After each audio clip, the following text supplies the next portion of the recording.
जंतर मंतर पर कॉकरोच अब धर्मेंद्र प्रधान का इस्तीफा नहीं, प्रधानमंत्री नरेंद्र मोदी का इस्तीफा मांग रहे हैं। और जिस तरह से कॉकरोच जनता पार्टी के नेता अभिजीत दीपके ने यह नारा लगाया और भाषण दिया, वह एक इंपॉर्टेंट टर्निंग पॉइंट है इस मूवमेंट का, खास तौर से तब जब सोनम वांगचुक को सुबह सुबह पुलिस जबरन उठाकर ले गई। जिस तरह के तेवर हैं और जिस तरह से बड़े पैमाने पर भीड़ उमड़ी है जंतर मंतर पर, उसमें अभिजीत दीपके का यह कहना कि मोदी सरकार ने इतनी घिनौनी हरकत की है कि अब हम उनका इस्तीफा मांगने जा रहे हैं। आज तक हम सिर्फ धर्मेंद्र प्रधान का इस्तीफा मांग रहे थे, लेकिन नरेंद्र मोदी अब बारी तुम्हारी है।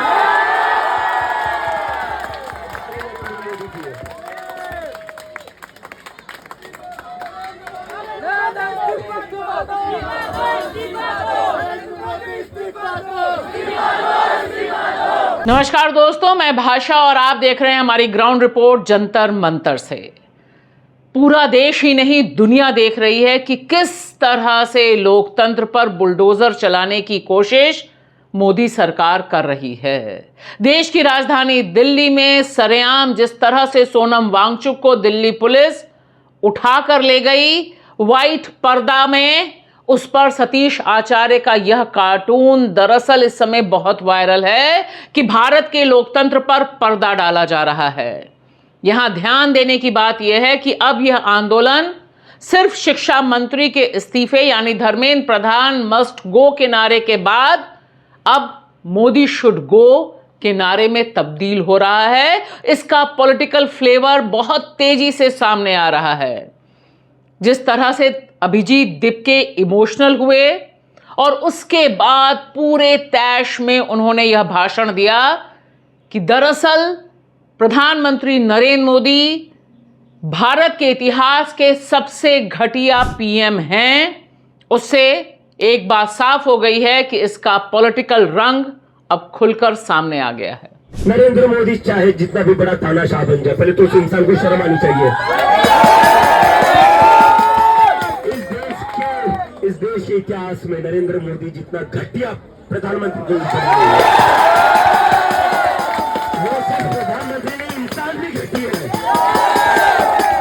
ऐसा घटिया इंसान है कि बच्चों को लाठीचार्ज करता है, बच्चों पर लाठीचार्ज करता है। इतना घटिया इंसान है, इतना घटिया, आज तक के इतिहास में इतना घटिया प्रधानमंत्री भारत को मिले। ये हमारे देश के लिए शर्म की बात है कि नरेंद्र मोदी प्रधानमंत्री है। इस देश को बहुत महान नेता मिले हैं, इस देश को बहुत महान प्रधानमंत्री मिले हैं, लेकिन नरेंद्र मोदी की वजह से प्रधानमंत्री की कुर्सी का अपमान हो रहा है। साथ ही साथ एक बात और तय हो गई है कि 20 जुलाई के लिए पूरी तरह से कमर कस ली गई है। दोनों तरफ से ही कमर कसी जा रही है। और इसी बीच जिस तरह से अभिजीत दीपके के ऊपर इंक फेंकी गई, उसने भी इस आशंका को और बढ़ा दिया है कि आने वाले कुछ घंटे में इस तरह के उपद्रवी तत्व कोई भी हरकत कर सकते हैं। दरअसल वह एक दिन पहले से ही इस तरह का हंगामा कर रहे थे। सोनम वांगचुक जब अनशन पर बैठे हुए थे, उनके ऊपर भी कुछ चीजें फेंकी गई थी, लेकिन कंट्रोल कर लिया गया था। अब देखिए अभिजीत दीपके ने जब उन पर इंक फेंकी गई, उसका जवाब क्या दिया। उन्होंने कहा, कुछ मत करो, यह नीला रंग है और नीला रंग मुझे प्रिय है, मैं जय भीम हूं।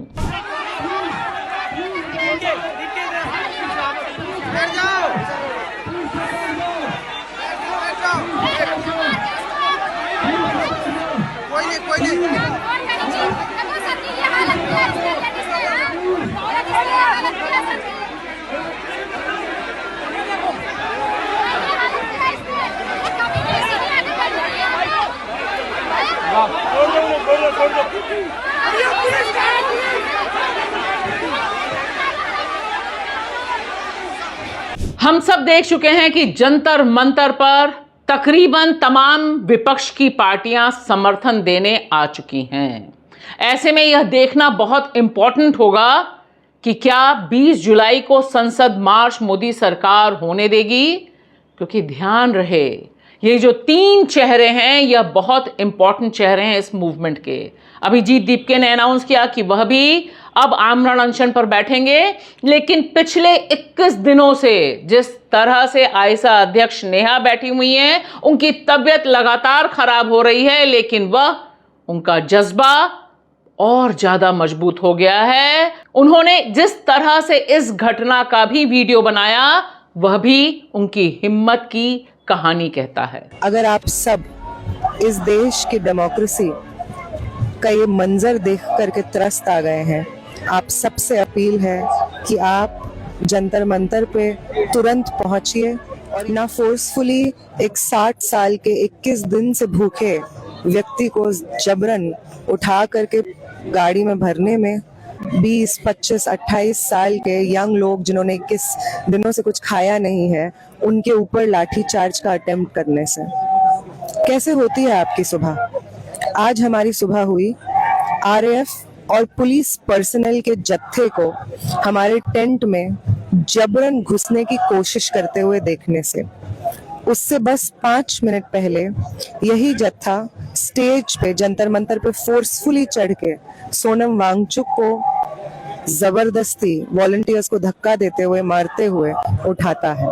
अगर आप सब इस देश की डेमोक्रेसी का ये मंजर देख करके त्रस्त आ गए हैं, आप सबसे अपील है कि आप जंतर मंतर पे तुरंत पहुंचिए और ये जो मूवमेंट है जिसका सोनम वांगचुक बहुत इंपॉर्टेंट हिस्सा थे, इस मूवमेंट को बरकरार रखिए।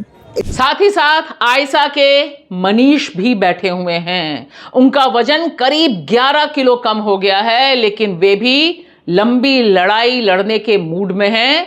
और जिस समय पुलिस बर्बरता पूर्वक उठाकर ले जा रही थी, उस समय उन्होंने लाइव करने की हिम्मत की ताकि दुनिया को पता चल सके कि किस तरह से कॉन्स्टिट्यूशनल राइट और डेमोक्रेटिक राइट पर बुलडोजर चलाकर सोनम वांगचुक को ले जाया गया। और सबसे इंपॉर्टेंट बात, सोनम वांगचुक को दिल्ली पुलिस उठाकर ले गई, सफदरजंग ले गई, लेकिन वे अभी भी भूख हड़ताल पर हैं। और उनके साथ जिस तरह से उनकी लाइफ पार्टनर, उनकी पत्नी गीतांजलि खड़ी हुई हैं, वह बहुत खास है। उन्होंने मोर्चा संभाल रखा है और लगातार वह कह रही हैं कि पुलिस उन्हें जबरन, यानी सोनम वांगचुक को जबरन फीड नहीं कर सकती है। यह उनके कॉन्स्टिट्यूशनल राइट का हनन होगा।